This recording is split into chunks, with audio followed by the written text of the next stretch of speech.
بسم اللہ الرحمن الرحیم۔ معزز ناظرین اکرام، السلام علیکم ورحمۃ اللہ وبرکاتہ۔ لوگ تاج محل کو محبت کی علامت قرار دیتے ہیں، مگر یقین کریں کہ عثمانی دور میں مسجد نبوی صلی اللہ علیہ وسلم کی تعمیرات کی دنیا میں محبت اور عقیدت کی معراج ہے۔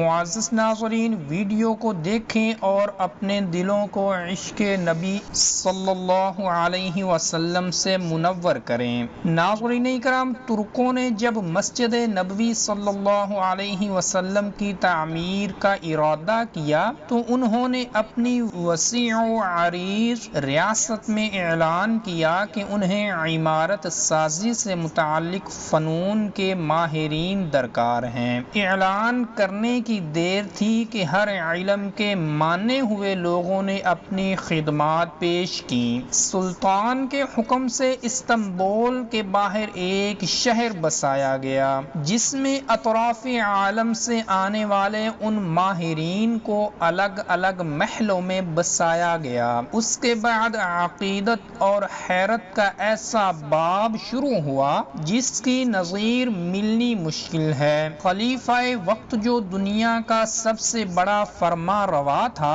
شہر میں آیا اور ہر شعبے کے ماہر کو تاکید کی کہ اپنے ذہین ترین بچے کو اپنا فن اس طرح سکھائے کہ اسے یکتا و بے مثال کر دے۔ اس اثناء میں ترک حکومت اس بچے کو حافظ قرآن اور شہ سوار بھی بنائے گی۔ معزز ناظرین، دنیا کی تاریخ کا یہ عجیب و غریب منصوبہ کئی سال جاری رہا۔ 25 سال بعد نوجوانوں کی ایسی جماعت تیار ہوئی جو نہ صرف اپنے شعبے میں یکتائے روزگار تھی بلکہ ہر شخص حافظ قرآن اور باعمل مسلمان بھی تھا۔ یہ لگ بھگ 500 لوگ تھے۔ اسی دوران ترکوں نے پتھروں کی نائی کانیں دریافت کی، جنگلوں سے لکڑیاں کٹوائیں، تختے حاصل کیے گئے اور شیشے کا سامان بھی پہنچایا گیا۔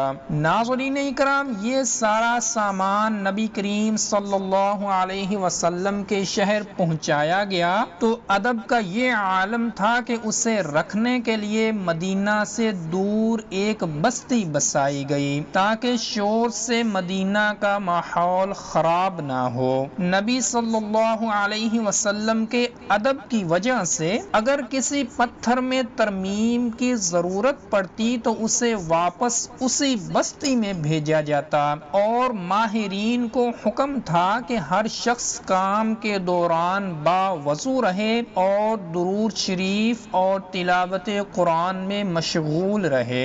حجرہ مبارک کی جالیوں کو کپڑے سے لپیٹ دیا گیا کہ گرد و غبار اندر روضہ رسول صلی اللہ علیہ وسلم میں نہ جائے۔ ستون لگائے گئے کہ ریاض الجنہ اور روضہ پاک میں مٹی نہ گرے۔ معزز ناظرین، یہ کام 15 سال تک چلتا رہا اور تاریخ عالم گواہ ہے کہ ایسی محبت، ایسی عقیدت سے کوئی تعمیر نہ کبھی پہلے ہوئی اور نہ کبھی بعد میں ہوگی۔ تو ناظرین اکرام، یہ تھی آج کی ویڈیو، اور اگر آپ رمضان المبارک میں مانگی گئی ایک عجیب و غریب دعا کے متعلق ویڈیو دیکھنا چاہتے ہیں تو اوپر کراس کے بٹن پر کلک کر کے دیکھ سکتے ہیں۔ السلام علیکم ورحمۃ اللہ وبرکاتہ۔